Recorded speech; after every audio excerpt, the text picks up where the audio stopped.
페이지 아웃라인이 5-8과 4화를 섞으면 보이거든요. 빌런, 독재자가 정말 부수고 싶다 정도로 확고한 입지를 구축하지도 못했고 58로 대표되는 그 택배기사 무리들이 정말 언더독의 반란이다 이런 것을 제대로 나타내지도 못했던 것 같아요. 그렇기 때문에 이 잔인한 데스매치가 길어지면 길어질수록 주제의식에서는 조금 더 벗어나지 않았나?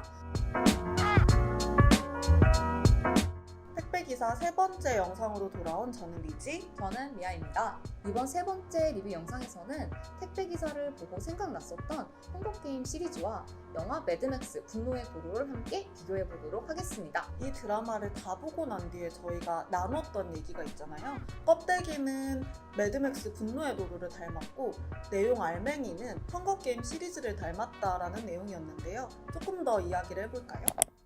예고편에서도 볼 수 있었듯이 황폐화된 사막 그리고 큰 트럭을 운전하면서 탑체이싱 액션이 있는 것들을 봤을 때는 매드맥스를 떠올리지 않을 수가 없었어요. 아포칼립스라는 느낌도 들었고요.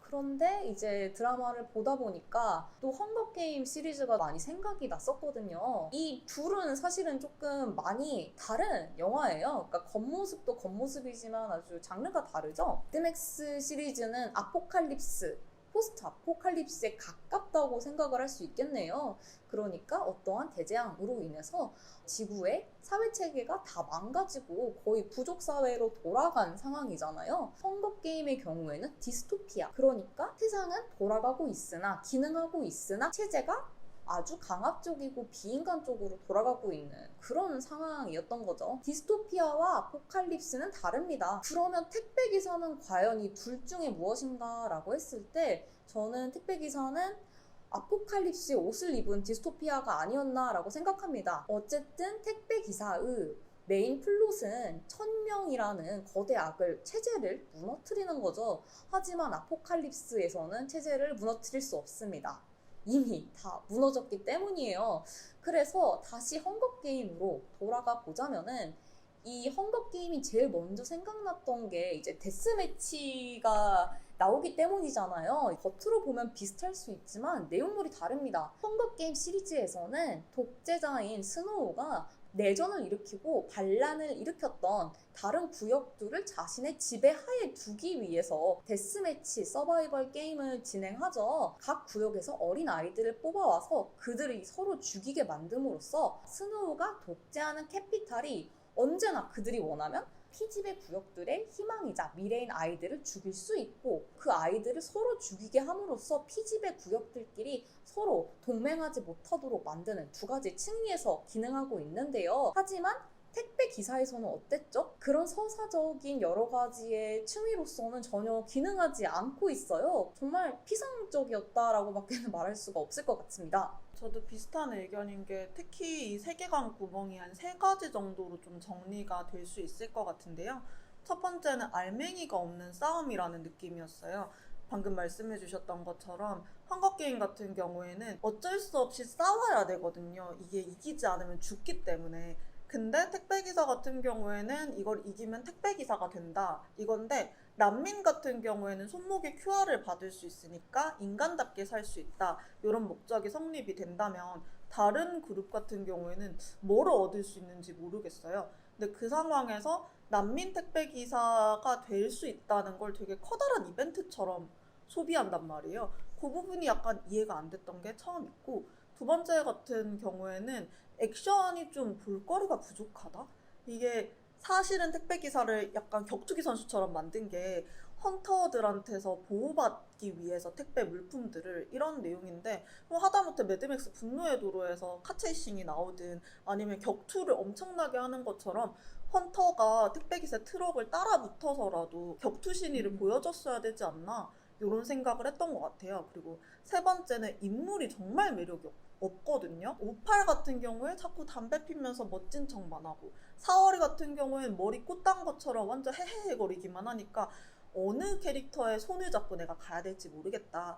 이게 캣니스를 보면 응원하고 싶어지는 언더독 서사고 매드맥스는 자유를 위해 돌진하는 이야기가 나온다면 이 택배기사는 그 둘 중 그 무엇도 하지 못했지 않나 그런 생각을 했습니다.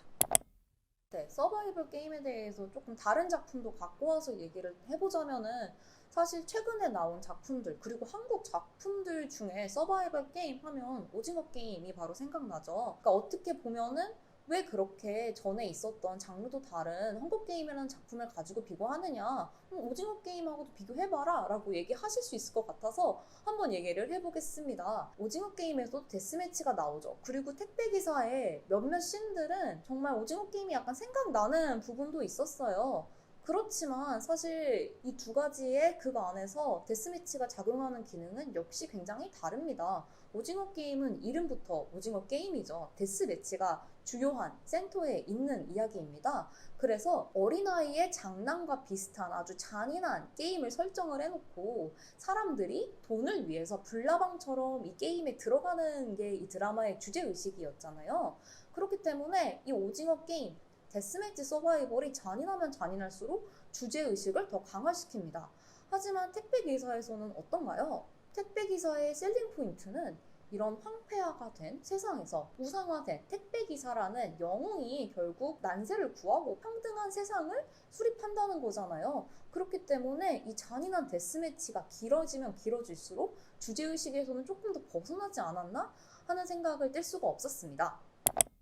지금 얘기했던 것처럼 헝거게임과 유사한 게 서바이벌 형태의 게임을 한다는 것뿐만이 아니죠.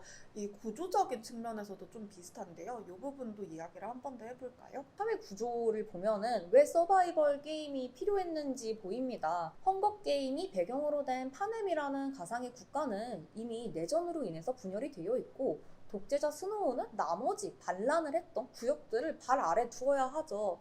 하지만 스노우가 딱히 가지고 있는 무기는 막강한 군사력으로도 보이지 않고 공포 정치에 가깝습니다. 사실 피집의 구역들이 연합을 한다면은 캐피톨의 위치가 위험해질 수도 있는 상황이에요. 그렇기 때문에 그는 자신의 위치를 공고히 하기 위해서 헝거게임이라는 프로파간다 쇼를 이용해서 지배자의 위치를 공고히 해야 합니다. 택배기사의 류석을 한번 볼까요?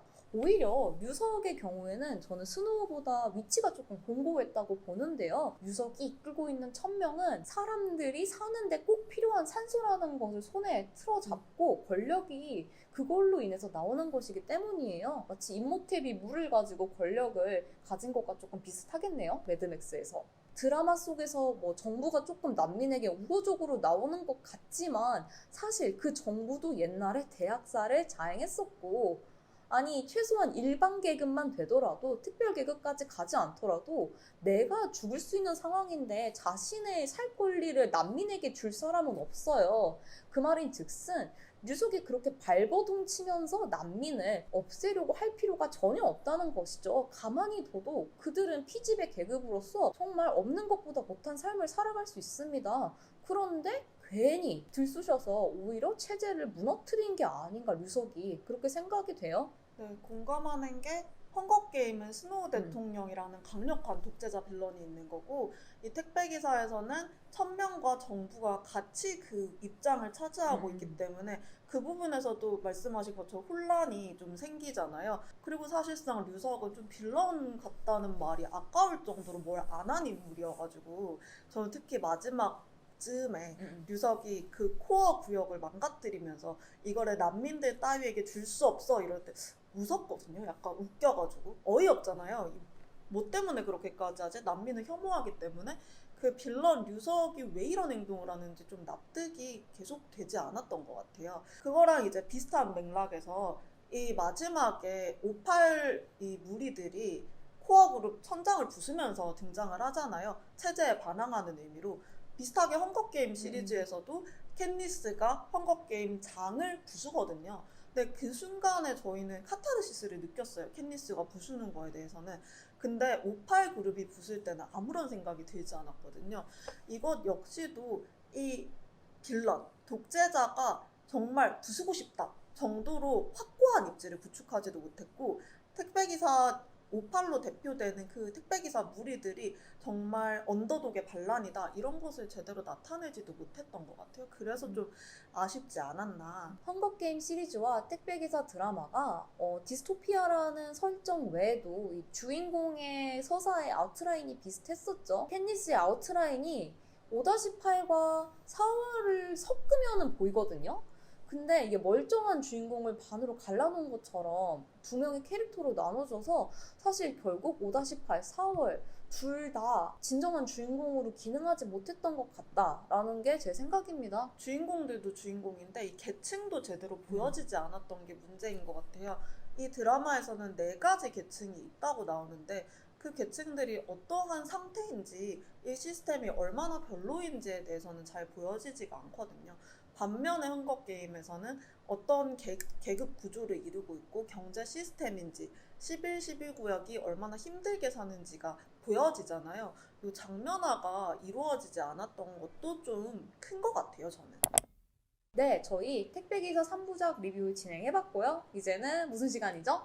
별점과 한 줄 평 한번 해보겠습니다. 네, 저희 별점은 0.5점으로 같았고요. 한 줄 평은 이 좋은 아이디어를 이딴 식으로 입니다.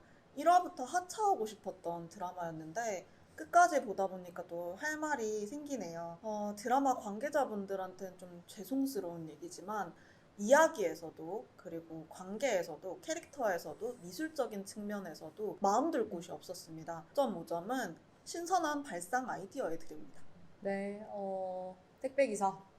뭐 고증, 개연성 같은 단어를 어떻게 들이밀 수도 없을 만큼 좀 처참했어요. 여러 가지 설정을 넣었지만 그 설정들을 취사 선택하는 모습을 보면서 아, 이때부터 드라마는 진짜 잘못된 길을 걷는 것이 아닌가라는 생각이 들었고요. 저의 한 줄 평은 짬짜면을 시켰는데 한 그릇에 나왔네 라고 할 수 있겠습니다. 저희 그래서 무비오 이렇게 택배기사 드라마 리뷰 마무리해보겠고요. 저희 다음번에도 또 다른 리뷰 영상으로 돌아오도록 하겠습니다. 안녕. 안녕.